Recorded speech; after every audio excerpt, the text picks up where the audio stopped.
സ്നേഹപ്പെട്ട എല്ലാവർക്കും പ്രതിനിധിയിലേക്ക് സ്വാഗതം.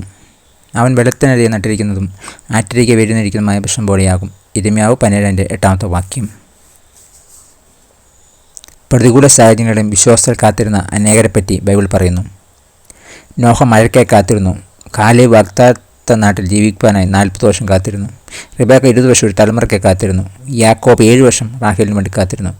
ശിമോൻ യേശുവിനെ കാണുവാനായി ദീർഘനാൾ കാത്തിരുന്നു. അവർ ശ്രമിക്ക് പ്രതികൂലമുണ്ടായി. ഇതിന് വിപരീതമായ മനുഷ്യരിലേക്ക് നോക്കുന്നവരെല്ലാം മരുഭൂമിയിലെ ചൂരച്ചെടി പോലെയാകും. ഇരിമ്യാവ് 12:6 വാക്യം. കവയിത്രി ടിസ്തൽ തൻ്റെ വരികൾ മോഹമായി പാടി. ഞാനൊരു ശീലകാല യാത്ര പോകുന്നു. അവൾ ഉപസംഹരിച്ചു. എന്നാൽ യഹോവയിൽ ആശ്രയിക്കുകയും യഹോവ തന്നെ ആശ്രയമായിരിക്കുകയും ചെയ്യുന്ന മനുഷ്യൻ ഭാഗ്യവാൻ. ഇരിമ്യാവ് ആനന്ദിച്ചു. അവൻ വെള്ളത്തിനായി നട്ടിരിക്കുന്നതും ആറ്റിരികെ വരുന്നിരിക്കുന്ന വൃക്ഷം പോലെയാകും. വാക്യം 7-8. ദൈവത്തിൽ ആശ്രയിക്കുന്നവർ നമ്മുടെ ജീവിതത്തിൻ്റെ സന്തോഷത്തിലും കഷ്ടതകളും നമ്മോടൊപ്പം നടക്കുന്ന ദൈവത്തിൽ തങ്ങളെന്ന നട്ടവരായിരിക്കണം.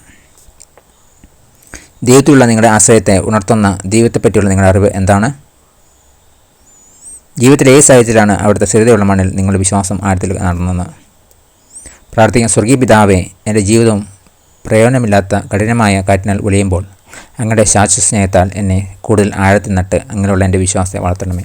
Thank you. God bless you. പുതിയ ദിവസം പുതിയ അനുഭവങ്ങൾ അത് നടക്കട്ടെ. God bless in Jesus name. Amen.